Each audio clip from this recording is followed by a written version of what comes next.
All right, everyone. Good afternoon. We're going to give it another minute or two just to let the rest of the folks sign in, but we'll get started in just a second.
All right. Good morning, everyone, and welcome to the DRPT MPO webinar. My name is Grant Sparks. I'm the Manager of Transit Planning and Corridor Development for DRPT. And today we're going to walk you through a few important items that we just wanted to share with everyone. And our hope is that we're going to be doing these on a more regular basis, probably at least once a year, just to check in with everyone and to answer any questions that you have. So we have a pretty jam-packed agenda this morning. I'm just going to start with welcome and introductions, introduce our team. I'm going to walk through the 5303 program. This will be more of just a refresher for most of you.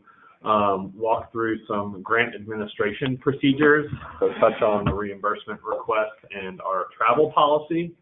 Then I'm going to turn it over to Wood Hudson, who's going to talk about transit asset management plans and public transportation agency safety plans, or PTAS. Dan Sonnenklar will lead a discussion on transit strategic plans and transit development plans. He will also talk about a recent transit capital needs assessment that we prepared over the last few months. And Marie Berry is going to join us from our finance department to talk about the new State Transportation Improvement Program, or STIP development. And our hope is to leave a few minutes at the end to answer any questions that you have. If you do have a question, please type the question in the chat box on the right side of your screen, and we will read them in order at the end of the webinar. I also would like to mention that this webinar is being recorded, and we will be posting it on our website shortly after the conclusion of the webinar. So just to get us started, introductions to our team. I mentioned that I'm Grant Sparks, Manager of Transit Planning and Corridor Development. We also have Ciara Williams, who is our Northern Virginia Transit Planning Manager. Tiffany Dubinsky, who many of you might know, she is the statewide transit planner. Dan Sonnenklar is also a statewide transit planner, as is Wood Hudson. And Taylor Jenkins, our transit planning intern for now, and starting on January 10th, she will be a statewide transit planner as well. So this is our team, and we've been waiting to get fully staffed for a while, and starting on January 10th, we will be. In terms of the assignments for our staff, here's a quick look at the distribution of DRPT staff MPO assignments across the state. These responsibilities have shifted a bit as we've had staffing changes at DRPT over the last couple of years, and we really do appreciate all MPOs being flexible with us as we fill those vacancies. In that vein, we will likely be shifting responsibilities again in early 2020 as we round out our team and shift things around just a little bit. And when we do that, we will be sending formal MPO appointment letters to each of you to know who your DRPT representative is. But just to quickly go through them, as I mentioned earlier, Ciara Williams takes care of the Northern Virginia MPOs, that being the TPB, Winchester, and Fredericksburg. Tiffany Dubinsky handles Richmond, the Tri-Cities area, and Hampton Roads. Wood Hudson in Harrisonburg, Rockingham, Stanton, Augusta, Waynesboro, and New River Valley. And Dan Sonnenklar in Charlottesville, Albemarle, Central Virginia, and Roanoke Valley. Mike Mucha and Emily Del Ross are actually in our transit program management department, and they handle Bristol and Danville for now. We might be making some changes, though, in early January, and of course, we will let you know about those. So we'll dive right into FTA 5303 funding. This is the first topic, and again, we'll just give you a quick overview. I'm going to describe the program goals, eligible projects, match requirements, unified planning work program development, and the process for MPOs to apply for these funds. Much of the content described in this section and the following sections are reviewed in greater detail within DRPT's FY21 program application guidance. This program application guidance is posted on the DRPT website and in the online grant administration website, or OLGA.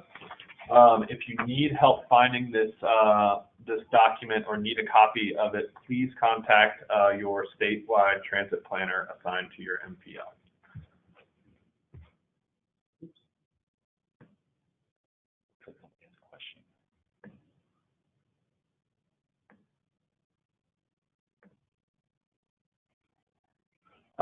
Yes, and we already have a question, and we'll just answer this one from Ron in Tri-Cities.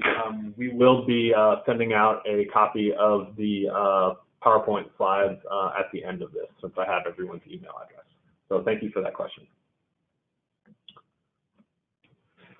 All right. So again, just a quick overview of the 5303 program. It provides funding and associated requirements for multimodal transportation planning in metropolitan areas. One of these requirements is that the planning process needs to utilize a 3C approach, which all of you should be familiar with. That's a cooperative, continuous, and comprehensive approach resulting in long-range plans and short-range programs reflecting transportation investment priorities. In Virginia, we, DRPT, serves as the state DOT for the purposes of apportioning FTA 5303 funds, and funding is allocated to the MPOs from DRPT based on a formula that is approved by FTA and FHWA. I'm not going to read these, but these are the program goals for the 5303 program. One thing that I did want to point out at the bottom is that for those of you who are unaware, in 2018, the Virginia General Assembly passed some legislation requiring our 16 largest transit agencies to complete a transit strategic plan. We're gonna discuss the mandated components of TSPs later on in this webinar, but this is something that should be on your radar as you communicate transit planning needs in your urban areas.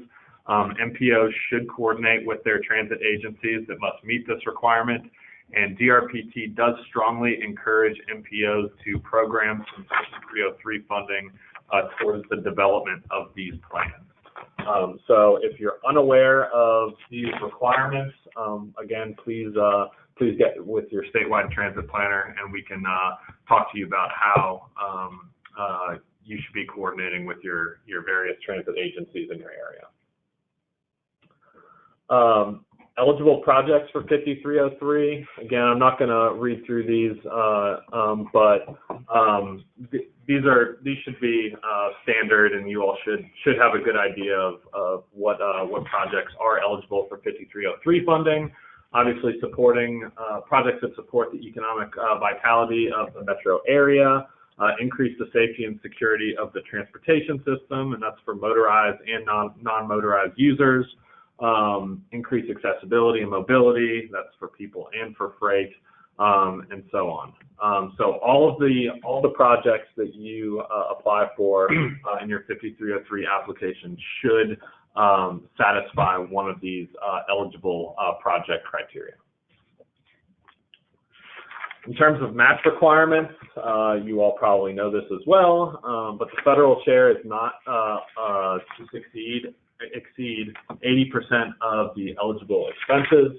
DRPT does provide a state funding match of 10%, which leaves the remaining 10% as the local match from local funding sources. Other state or federal funds cannot be used as a local match, so the 10% needs to come from the locals.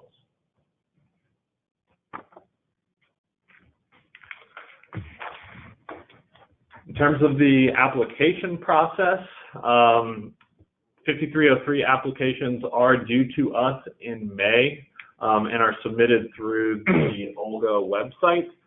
If you do not have access to OLGA, if you are new to this process, please let us know, and we can walk you through the process for getting an account set up.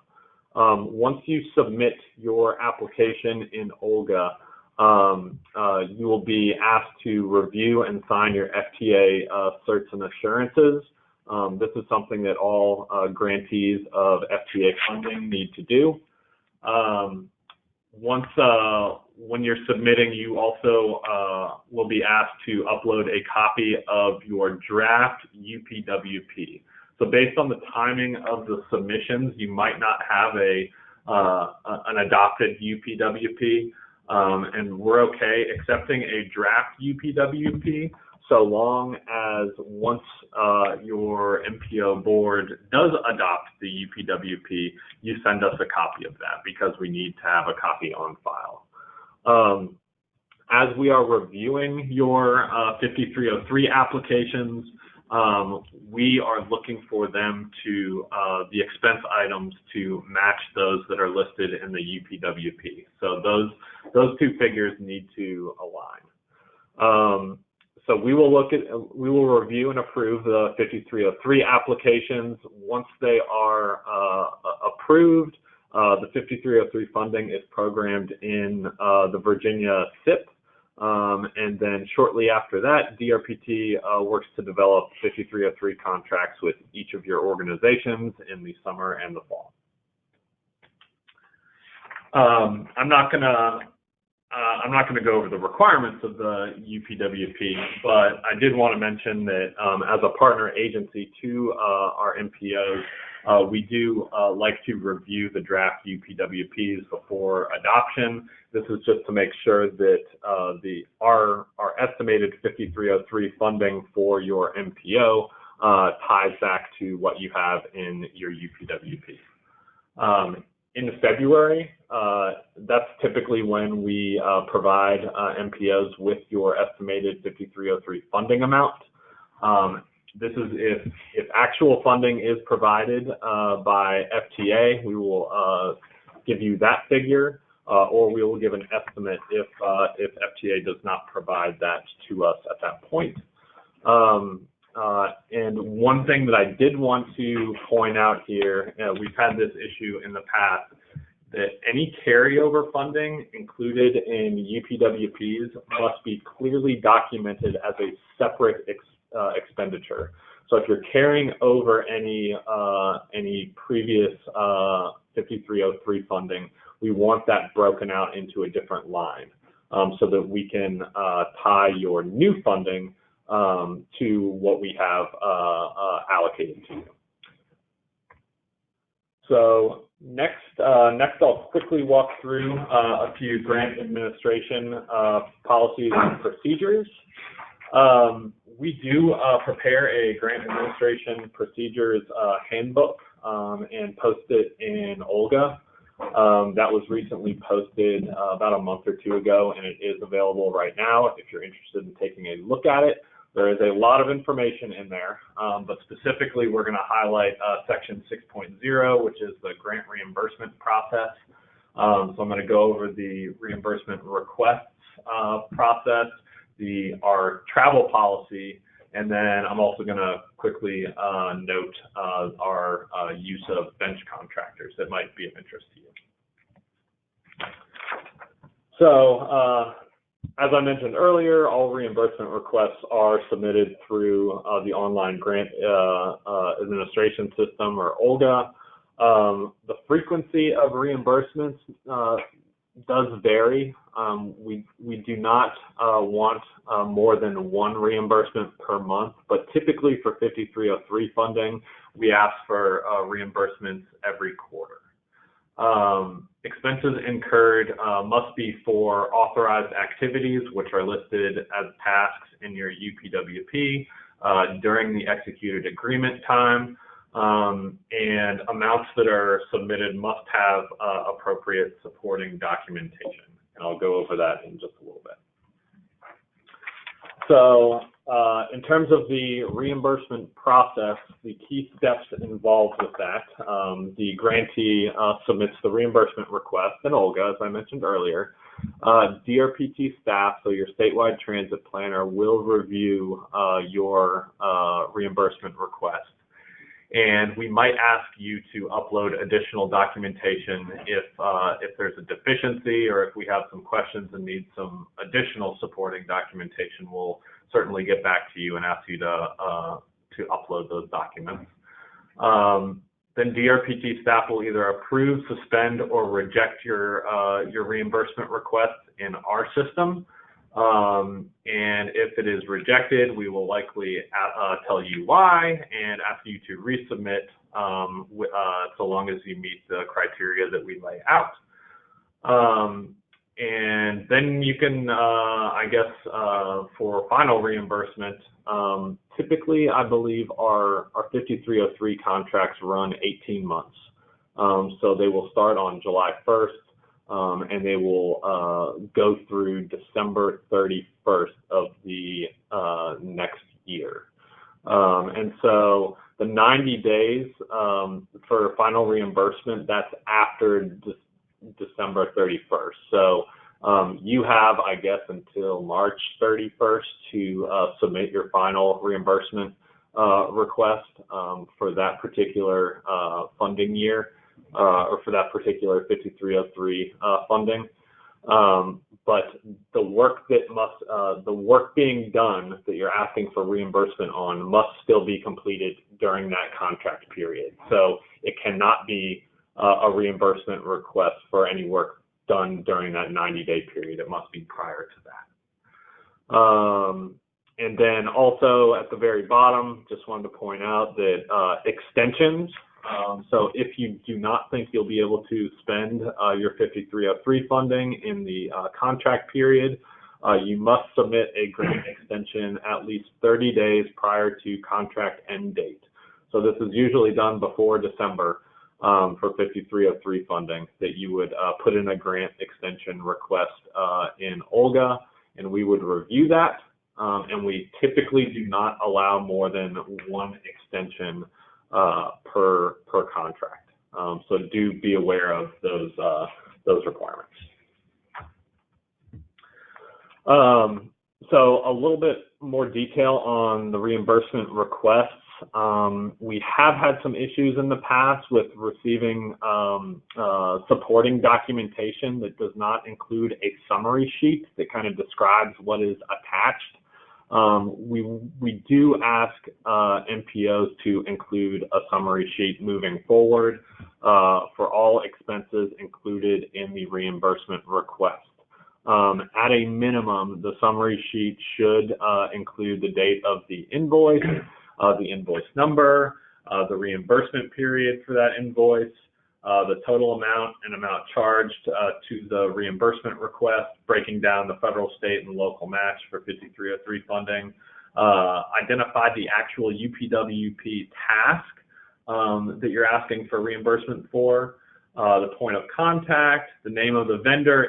If any work was done by a vendor, we certainly want to know who that was done by. Description of the expense, and then the total amount on the summary sheet must equal the total amount in the reimbursement request. In terms of the legible attachments and supporting documents, we've also had issues in the past of just not being able to read some of the receipts that have been scanned over to us. So please just be aware of that and make sure that what you're sending us, we can actually open and read and understand.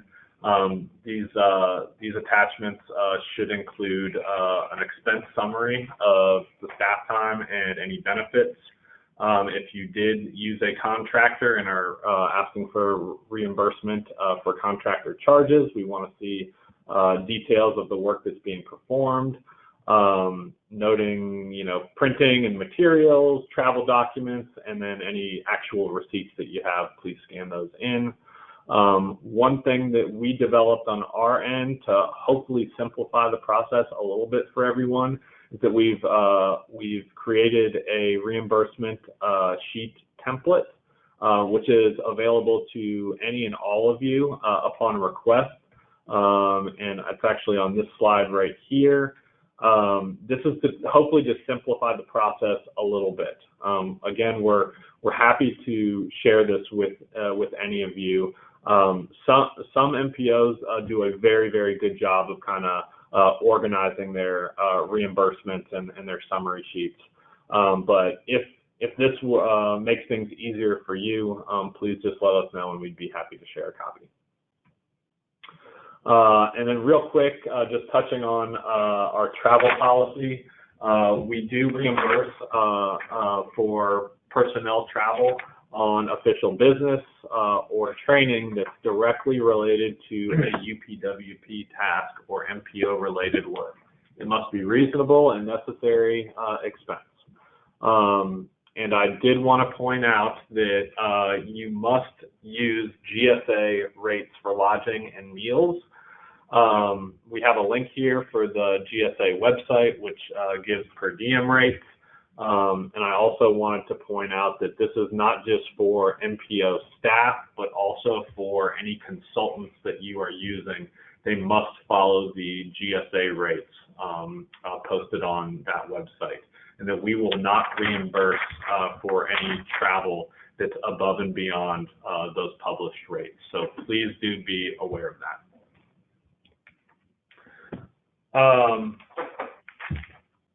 In terms of meal reimbursements, those are only valid for approved overnight travel. So if you are going somewhere and you are not spending the night, we will not reimburse for meals. And in terms of approved overnight travel, if you do have any questions as to whether or not your travel plans qualify as an eligible expense, please reach out to your statewide transit planner to ask about that, and we can get back to you before you make your plans. Lodging reimbursements for individuals traveling overnight on official business. It must be outside of your region or project area. So if you are in Richmond and you're asking for a hotel reimbursement in Richmond, that would be a red flag on our end, and we would not reimburse for that. So just be aware. So in terms of the documentation that we're looking for travel reimbursements, again, a summary sheet listing each travel expense, including the date of the travel, the lodging, the flight, the detailed purpose of the travel, the destination, and the amount of the expense being charged. We also ask for receipts for parking and tolls and any ground transportation and other transportation fees. The actual hotel stay receipt that shows the room rate, taxes, and fees, we ask for a copy of that. Any registration fees for if it's a conference or a training, we want to see documentation of that as well. It would be great to get a copy of the agenda or any other documentation showing, what the purpose of the meeting or conference was. And then also documentation for mileage. So, a printout of Google Maps showing the actual route that you took and the estimated mileage there and back would be good as well. So if you are not going overnight, but you do have a meeting that does require travel, we do reimburse, and that's mostly for just, if you're incurring expenses for parking or tolls, and then for the miles traveled as well. These different items need to be addressed in an expense summary sheet, just showing, in addition, just the date of the travel, your destination, the purpose of the meeting, again, parking, tolls, and other expenses, and the miles traveled. For these types of reimbursements, we also ask for the agendas for the meetings, and like the overnight travel, any travel maps showing the route that you took and the estimated mileage, and the actual supporting documentation for parking and toll receipts.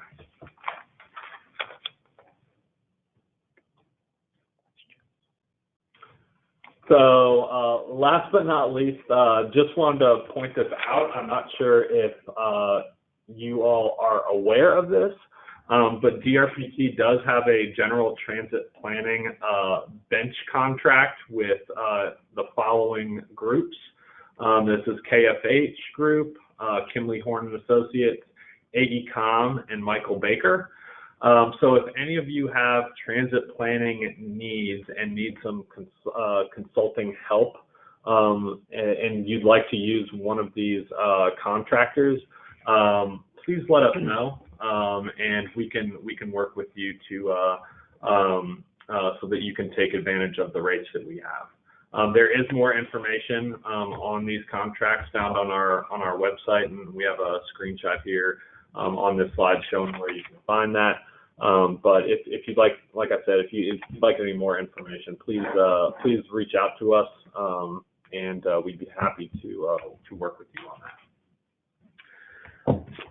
All right, now I'm going to turn it over to Wood Hudson, who's going to walk through the transit asset management plans and public transportation agency safety plans. Thank you, Grant. Yes, I'm going to run through quickly TAM and PTAS.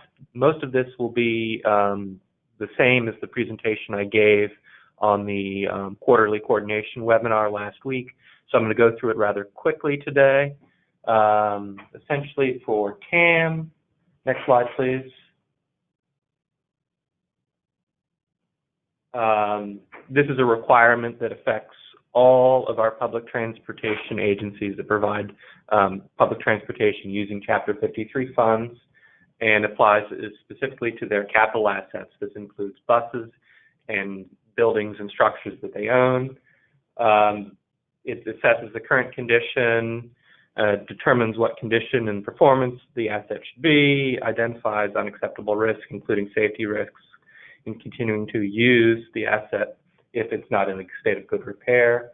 It's basically just a process to help balance limited resources to make sure we can prioritize funding for correct assets. Next slide, please. Generally, agencies fall into two categories under the TAM regulations. Tier 1 agencies, which is like our WMATAs of the world, are really big transit agencies, or those that operate fixed guideway transit facilities, and then Tier 2 agencies. And the reason we bring up this kind of tiering is that DRPT is sponsoring a statewide TAM plan for the Tier 2 agencies, and the vast majority of our Tier 2 agencies are participating in this plan, and therefore are covered by the TAM performance measures that we'll get to a little later in this presentation. We are rolling out our second set of TAM targets. If you all will remember, about a year and a half ago, we were coming to you with the initial 2018 TAM targets, and having those discussions about getting those into the long-range transportation plans and the TIPs. We are now rolling out our FY19 target. Just to note that this will actually, FY20 targets, this will actually be the same as our FY19 targets, so there's no change in the targets at this time. However, we expect when we do review this again next year that we will be adjusting these targets, and that's just a heads up for things to come. Next slide, please. So here are the targets, and we will be providing these to the MPOs along with some sample language for inclusion in the TIP. I know that most of the MPOs previously included just reference language that referred to the TAM plan. Moving forward with the new TIPs, we would like each of the MPOs to include the TAM targets in the appropriate locations in their TIPs. This is very similar to all the other highway-based targets. And we will provide some template letters and a copy of this slide, so you don't need to photograph it or madly copy it. We'll be getting this out to you. Next slide, please. On or before January 31st, which is our deadline for reporting our TAM targets to the Federal Transit Administration. That January 31st deadline for us then starts the 180-day clock for the MPOs to make their adjustments to your TIPs and long-range transportation plans, which results in a deadline of July 29th, 2020. And again, if you are an MPO that has a Tier 1 transit agency, please be reaching out to your Tier 1 agency directly, as they might have a different timeline and different targets than what are in the statewide Tier 2 TAM plan. Next slide, please. Going to switch gears here and run through PTASP. A lot of this will just be kind of an update. PTASP is the last of the MAP 21 performance measures, and it's very much an ongoing process. We are working with our Tier 2 agencies, which is largely the same group of agencies that were the Tier 2 agencies under the TAM plan. We have a consultant that's been going out and meeting with each of the agencies, reviewing their safety plans, reviewing all of the components of this safety management system, and developing individualized PTASP targets. Next slide, please. Next slide. This is just covering the agency split down. Okay, so here are the safety performance measures related to PTASP. It covers fatalities, injuries, safety events, and system reliability. And there's some target examples in there, and that's kind of what the numbers are going to look like. We're still waiting to receive the information from the consultant that's working with all the individual agencies. This is an ongoing process, and as it gets closer to wrapping up, we will be providing TAM target tables for each of the MPOs for the appropriate transit agencies that are within your MPO areas, if they are a Tier 2 agency. Next slide, please. Just some general language. Please make sure that if you have a Tier 1 agency, you're reaching out to them, because again, their timeline is probably very different from this one of the Tier 2 agencies. If you have multiple transit agencies, you should coordinate with the agencies, and you may want to consider adopting MPO-specific targets that cover both of the agencies or multiple agencies versus going with the targets that we'll provide. And we're happy to answer any specific questions when it comes to unique circumstances like that. You can reach out to your program manager or contact me directly, and I'd be happy to go over individual cases with you. Next slide. Here's the timeline for Pcap Compliance.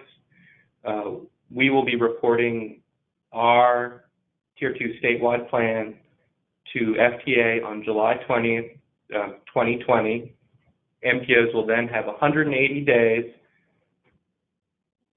to incorporate the targets into their into their LRTPs and TIPs. There's a lot of acronyms with this. I apologize. And that will be January 20th, 2021 will be the compliance date on PTAS for the MPOs. And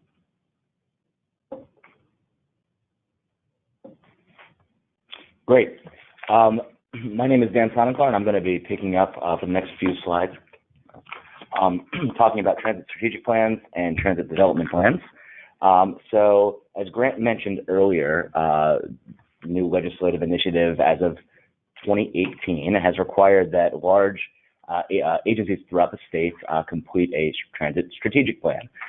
The goal of that is to create a strategic blueprint outlining desired changes that will improve the provision of transit service in each agency's service area within existing funding structures. That point about existing funding structures is key, is that we want people to look at improving their services while trying to stay as close to revenue neutral as possible. The TSP process includes the following four categories of items that need to be developed. First, the agency completing the plan will need to develop a strategic vision. If that agency has recently completed a visioning process kind of outside of the TSP process, they will not need to complete it again, but they can incorporate that as the overall strategic vision for the planning process that we're mandating. The second item is the completion of a system performance and operational analysis, which identifies areas where the agency can improve to achieve that strategic vision. That would be followed by the identification of desired service improvements and modifications over the life of the plan, and then finally the development of an implementation plan and a financial plan outlining when those changes will be made and how they will be funded. Now, specifically with the MPOs, I'm sorry, you can go back. For the MPOs, there's been a lot of confusion about the nature of these new planning requirements. We wanted to just state here that these are not necessarily meant to be strategic system redesign projects, but can serve to set the strategic vision before completing such a redesign process. If a redesign has been recently implemented, this document should reflect those changes and the decisions that went into that redesign process.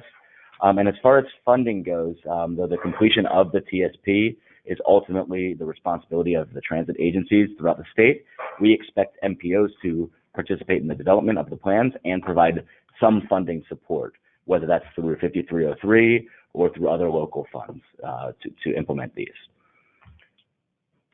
So as far as the timeline for TSP development, we currently have two pilot projects underway. One is being completed by HRT, which is on target to be completed in April or May of 2020. And GLTC is also completing their update, which should be finished by the end of this calendar year. In addition to those two pilot projects, we have a phased approach to having our other agencies implement their TSPs. So in FY21, PRTC, Blacksburg Transit, CAT, Fredericksburg Regional Transit, GRTC in Richmond, PAT in Petersburg, Radford, and Valley Metro in Roanoke are all slated to begin their TSP process, followed by Phase 3 in FY22, where Dash, ART, Fairfax, Connector, Loudoun, Harrisonburg Transit, and WADA would be expected to complete theirs, or at least start theirs. And yeah. So in addition to the transit strategic plan, we also have requirements of the agencies that were not listed on the slide before to complete transit development plans, or TDPs. This is for smaller agencies that do not satisfy the TSP size requirements. They will need to still complete their transit development plans. And it says here every 5 years, but we are currently working on new guidelines that may impact the parameters for timing and for the updates for that plan. So please stay tuned for that. The TDP update process will include the following four items. That's the identification of goals, objectives, and service standards, the completion of a system performance analysis, which is kind of a scaled back version of the TSP requirements, followed by the identification of desired service improvements and modifications, and then the development of an implementation plan and a financial plan that shows when those changes will be made and, again, how they will be funded. So I know that was brief on the strategic plans and the trend of development plans, and we're happy to take any questions about them that you all might have. But for right now, I'm going to go over a recent analysis that we completed here at DRPT, looking at capital needs over the next 5 fiscal years. This information was presented last week to TSDAC, one of our statewide planning committees, and it outlines a process that we went through this past fall to update the 5-year capital budgets that each of our agencies are required to give us. Usually those are included in the 6-year improvement program, or the SIP, and it includes projects that will need capital funds from federal, state, and local sources. In the 2019 update, in order to improve the accuracy of those budgets, we engaged all of the agencies throughout the state to identify the projects that are realistically, or that are slated to be realistically implemented over the next 5 years, with a little bit of more scrutiny and accuracy than we have had in the past. And in that process, we tried to ensure that the budgets were not a wish list, but rather a list of capital projects that agencies need and intend to implement. And the major takeaway from that process is that we found that between FY21 and FY25, agencies throughout the state are planning to implement $932 million in capital projects. As mentioned a moment ago, these projects will be funded through a combination of federal, state, and local dollars. And according to this analysis, you'll all notice that there's a bit of a spike in FY21, and that's just because FY22, there was a number of larger projects slated for that fiscal year that caused that bump. Otherwise, it's a relatively even growth over the 5-year period. When taking into account projected capital funding over this period of time, we've determined that there will be a $208 million shortfall in state-controlled capital funds. State-controlled capital funds are made up by 2 large pools of funding. That's the state capital funds that we get from the Mass Transit Trust Fund, and also state-controlled federal funds, which come from various different sources from the federal government. And so the big takeaways from this analysis were that we have $932 million worth of needs, and taking into account those projected funding streams, we're going to have a $208 million shortfall. And to make up for that shortfall, we are planning on going to the legislature this coming year to propose that an additional $42 million in capital funding each fiscal year for the next 5 years. And I believe that's all we have on this. So I can turn it over to Marie, who will walk you through the new State Transportation Improvement Program. Yeah, okay. So this is Marie Berry from the Programming Department. So this is a new STIP year, so all the MPOs should be developing new 4-year TIPs for their areas. Just so you know, this is a portion of the calendar that's up on your screen that VDOT developed for the whole process, because VDOT's portion of the STIP is probably the majority of your TIP. Just so you know, the DRPT portion of the STIP is made up of all the TIPs in the area, transit portions. And the reason why our process is slightly different is because we have grantees that are spending your human service and transit money, and not DRPT. Whereas on the VDOT side, VDOT's the one spending the money. So that's why we encourage you to go out and have a relationship and conversations with your human service agencies and transit agencies to find out what they plan on spending the money on in the next 4 years. That conversation should already be happening. As of December, you should be working with those agencies to develop your 4-year tips. In January, you should be working on those tips. And then by February, you're going to have to put that out for public participation. We would appreciate it if you would send your draft tip that you put out for public involvement to me, if you can, so we can start developing the 4-year STIP based on those. And then in April, after you have a final approved tip, you can just forward me what those approved tips are, let me know what the changes might have been due to the public participation, and then we will submit that for final submission to the FTA in July. If you all have any questions or have any concerns about your portion of the tip, you can contact me, and we will help you as best as we can. Some of the MPOs have already reached out to me asking me for some more information, and I'm glad to provide it. So any way we can help, please reach out to us, because we don't want to be waiting at the nth hour and trying to throw together something when it should have been in process all along. And that's it. All right. And that concludes our presentation. So I will now take a look at the questions that we got through the chat box.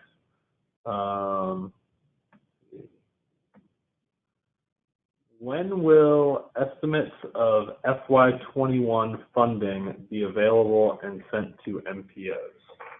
So I believe that's regarding 5303 funding. Generally what we ask, for the fiscal year 21 SIP, is that what you're asking? Yes. Okay. We usually come up with an estimate around February, I believe, and we will send those out for development of your UPWPs. I assume that's why you're asking. Yes. Generally what happens is that the FTA does not issue a Federal Register in a timely manner for us to be able to let you know a better number. So we usually use the prior year's number and then any carryover we might have available for distribution. So we will send out an estimate around February for that. If we get a Federal Register with good numbers, we can certainly give you a better number. But generally, we're not getting, the Federal Register's been coming out later and later every year, so we're not really relying on that. All right. Next question, will DRPT still be sending draft tip tables for each transit agency to the MPOs?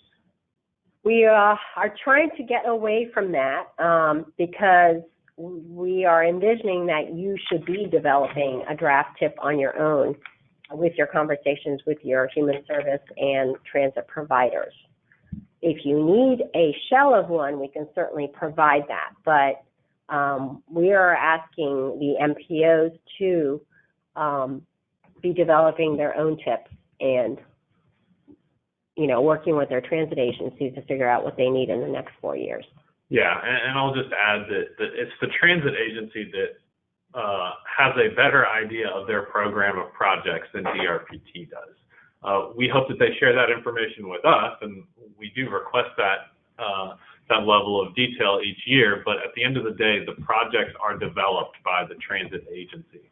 So they are the best source of information as you are developing your tips.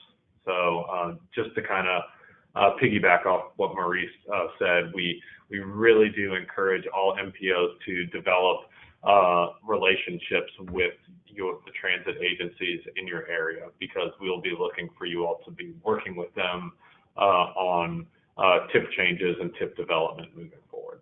The other thing is that you can always use your current tip as a starting point. You work from there, and majority of the transit agencies have the same projects from year to year, so you can start with your current tip and then just move forward 4 years. All right, next question. Can 5303 funds be used towards OIPI on-call consultant?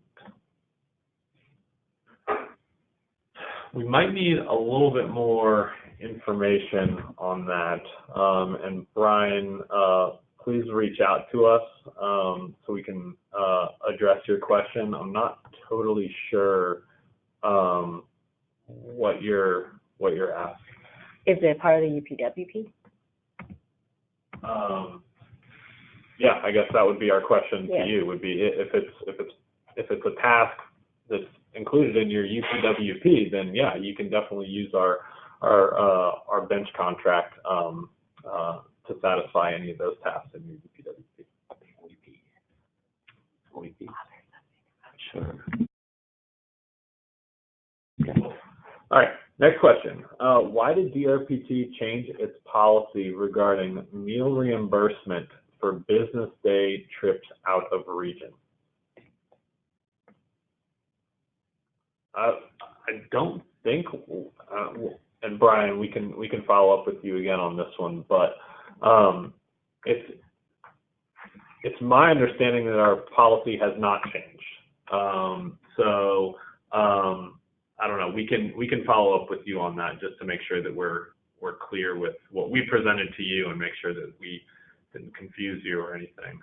But I don't believe we've changed our travel policy in a while, so it should remain consistent. And please, the best source for information is looking at that grant procedures manual available in Olga. Yeah, the grant administration procedures, it's like a handbook, basically. Mm-hmm. It's posted in Olga. So that provides more detail on our travel policy. And again, I don't believe that section has changed in a while. Next question. Please provide the tip table template. That was again from Brian. And we can again talk to you about that, but those are all of our questions. The question, I want to follow up on the tip question. I'm wondering if the tip templates that we have sent in prior years were to help MPOs on a year-to-year basis when we issue a draft SIP. So sometimes we will send information on what's in the approved SIP and how it affects your tips. So perhaps, and that we will continue to do, we will provide information on what's included in the draft 6-year improvement program to help you update your tips. But this, the development of a new tip is completely on you. So perhaps there's some confusion in what we send for that versus what we're sending for the new tip. Okay. If any of you have follow-up questions, you can reach out to me. My email address is on the screen, or do reach out to your statewide transit planner, and we'd be happy to answer any questions you have. And with that, I don't believe we have any other questions in the queue. So just wanted to thank all of you for your time. Happy holidays, and we will be in touch at the beginning of the year. Thank you.